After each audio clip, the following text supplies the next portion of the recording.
This evening, we will learn how the brain's fear circuits go awry in clinical syndromes of fear, such as chronic anxiety and post-traumatic stress disorder.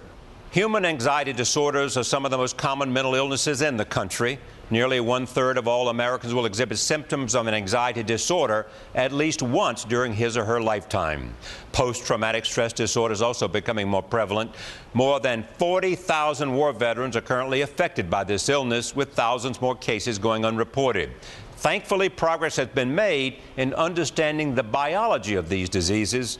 Tonight, we will discuss several potential therapies that could one day offer hope for a cure. Joining me now are some of the world's leading researchers into the study of emotion.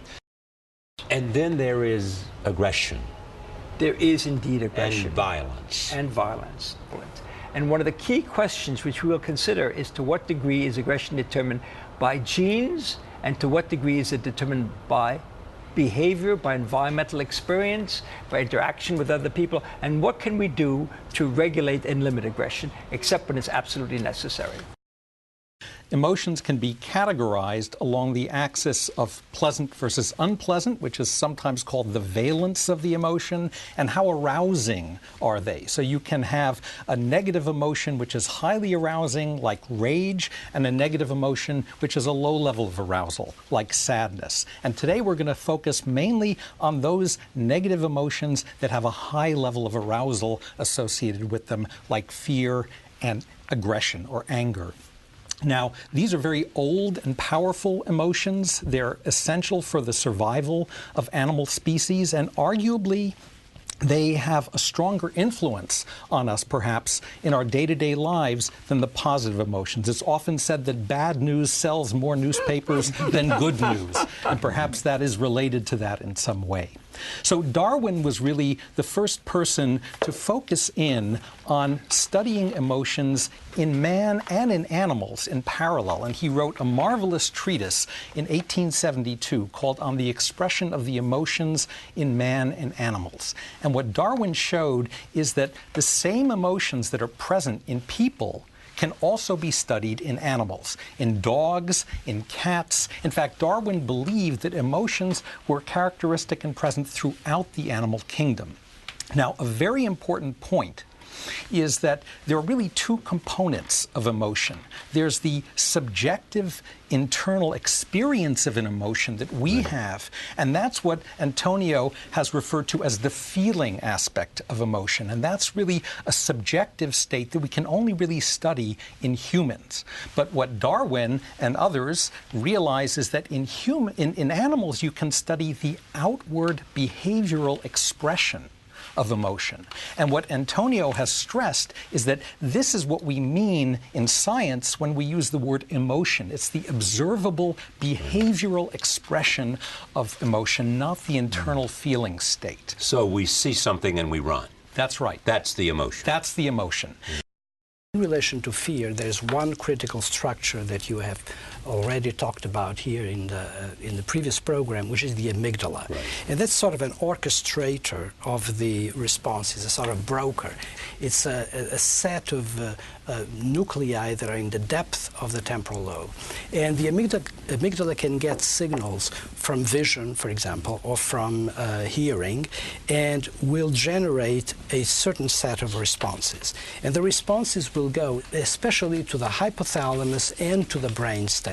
So these are different sites of the brain, and in these different sites you're going to get responses that include, for example, the secretion of cortisol, as well as the actual manipulation of the movement. So, for example, when you laugh or when you cry, when you're having an emotion, the program that is executing that is not the amygdala, it's in the brain stem.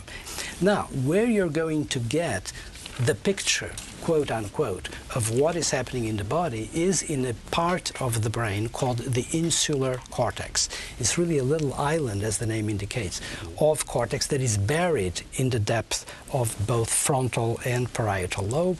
And there you have a representation of what is going on in your viscera, in your muscles, what is going on in terms of your bloodstream chemistries. All of that is going to be represented, and that will give you the feeling. That is at cortical level, that is the highest point at where you can... we have one very important part of the frontal lobe, the ventral prefrontal cortex, which actually is another trigger point, just like the amygdala is very important for triggering fear and anger.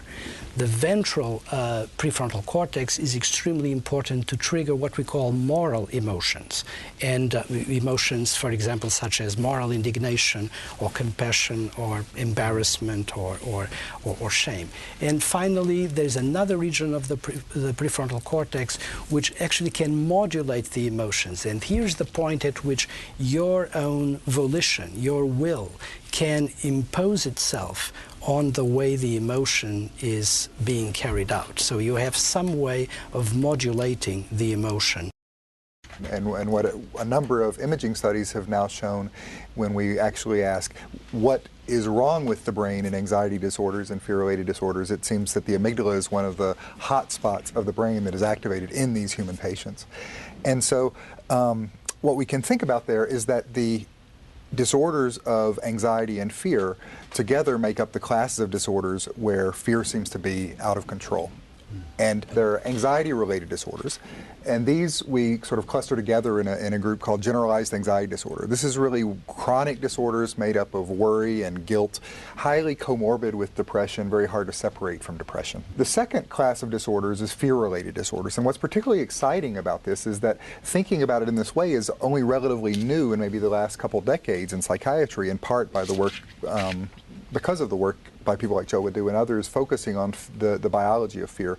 And what we're realizing is that a number of disorders that have been recognized as syndromes for many years, panic disorder, phobias, fear, for example, fear of heights, fear of animals, fear of public speaking, that sort of thing, and post-traumatic stress disorder, can really all be clustered together based on the similarities of panic attacks or of fear-related attacks in these disorders.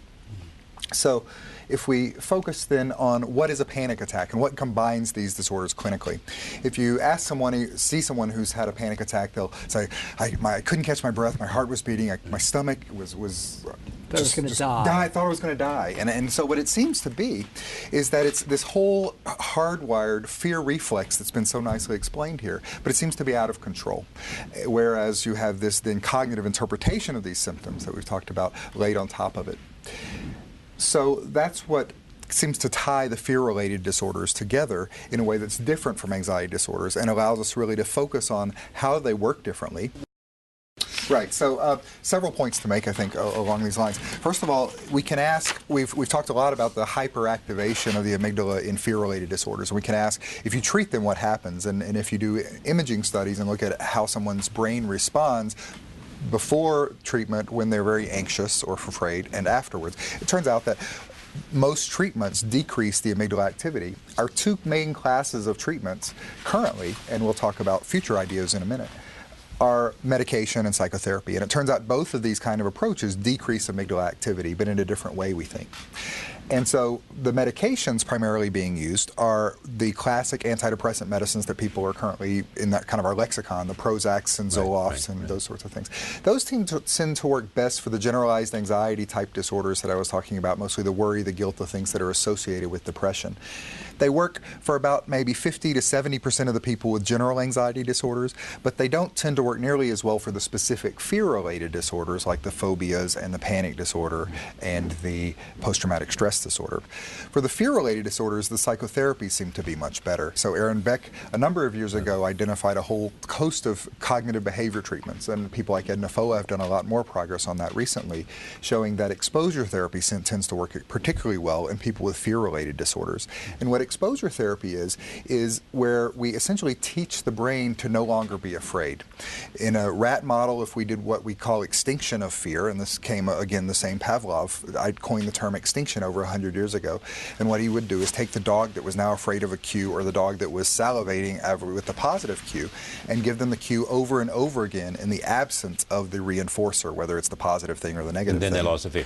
And they lost the fear. They appear to lose it. Well, loss of physical reaction. Exactly. And we think that what exposure therapy does is exactly that. By exposing the Vietnam veteran to their memories of the fear, of the trauma, exposing the phobic patient to the tarantula or the snake, exposing the fear of public speaking person to having to give public speeches. Doing this a few times is sometimes not enough, and sometimes it can actually exacerbate the anxiety. But if you do it enough in the proper way with an exposure therapy, you tend to extinguish or inhibit that fear over time. So that's kind of where we are currently. And where we'd like to go is really to take a lot of the advances that Joe's talked about, and that where we utilize the understanding of the neurobiology of learning and enhance the specific learning that goes on in exposure therapy. And so one sort of approach that's being done now is this idea of you don't actually have to expose yourself to the real world, you can expose it virtually. So this one particular visual shows a virtual fear of heights that Barbara Rothbaum at Emory has pioneered. And what they do in this case is, it turns out it's very difficult to take your fear of heights patients and take them down to the glass elevator downtown and go up and down with them 100 times, and it's much easier if you can have them virtually in your office, wear these virtual helmets and go up and down. It actually works almost as well. And it seems to get at this idea of the sort of primitive brain versus the cognitive brain, because people who aren't afraid of heights, they put the goggles on and it's like, this is kind of a bad video game, there's nothing there. But people who are afraid of heights, they put it on and they start to get nauseous and they have to take them off because it immerses them. And so it seems to really pull into that. Of course, now a lot of the techniques are better, and so some of the virtual, there's studies ongoing now with virtual Iraq. I think there's several interesting issues that emerge here. One is that many people think psychotherapy is necessarily deep insight psychotherapy.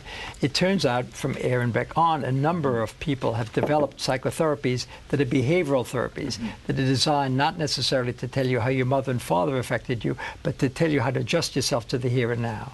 And the other is this very creative combination of drugs and behavioral therapy.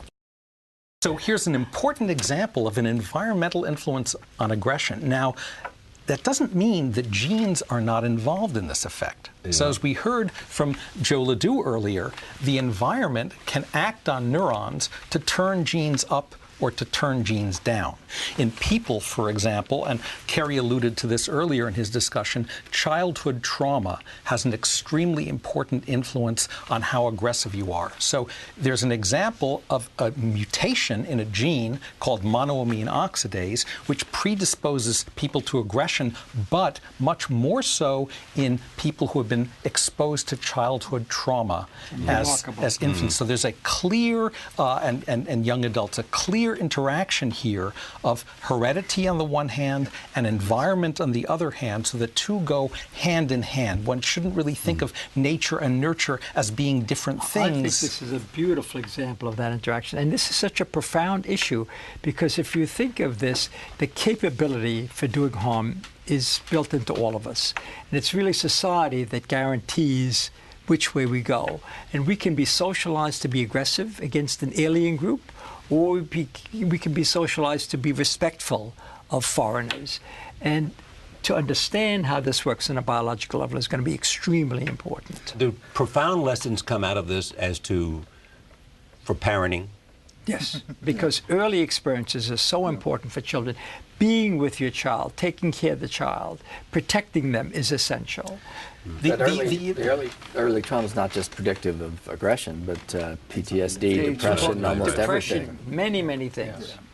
So we have these inborn tendencies to aggressiveness that are hardwired into brain areas like the hypothalamus and the amygdala, but we learn through parenting and training to keep those in check. And that is due to the activity of this brain area that Antonio described, the prefrontal cortex, that exerts this conscious control to suppress aggressive impulse. And you asked before, how have we modified our thinking? Before James came along, there was a big philosophical school that said there's a big distinction between emotion and cognition, moral judgments. They're independent. When you make a moral judgment, emotion should not get in the way. And we've now realized that emotion is critically involved. Every decision that one makes is in part emotionally charged.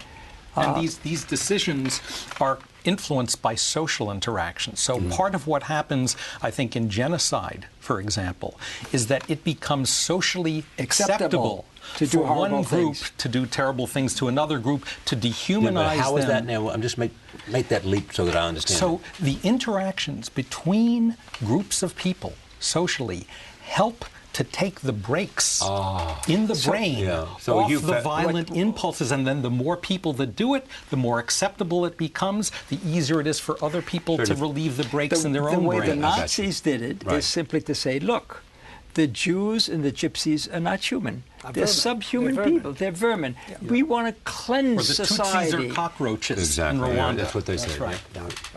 And once you dehumanize, it makes it easier to take the brakes off, and then the more people that are doing it. Yeah. They're afraid of these others as well. Right. These brakes that are on the lateral, the outside aspect of the prefrontal cortex, those brakes do not act anymore. So you're getting the response in these people. And that's very interesting, because that's really the fighting ground for the cultural effect in terms of the modulation of the emotions. And it can work for the good, or it can really produce horrible results. I think one point that David made, which is worthwhile just repeating, and that is, people tend to think of genes as being the controllers of behavior, but genes are also the servants of the environment. Their expression can be modulated, not mutations, but just the level in which genes work can be modulated by learning, by social experience. So genes are importantly influenced by environmental contingency. With respect to aggressions,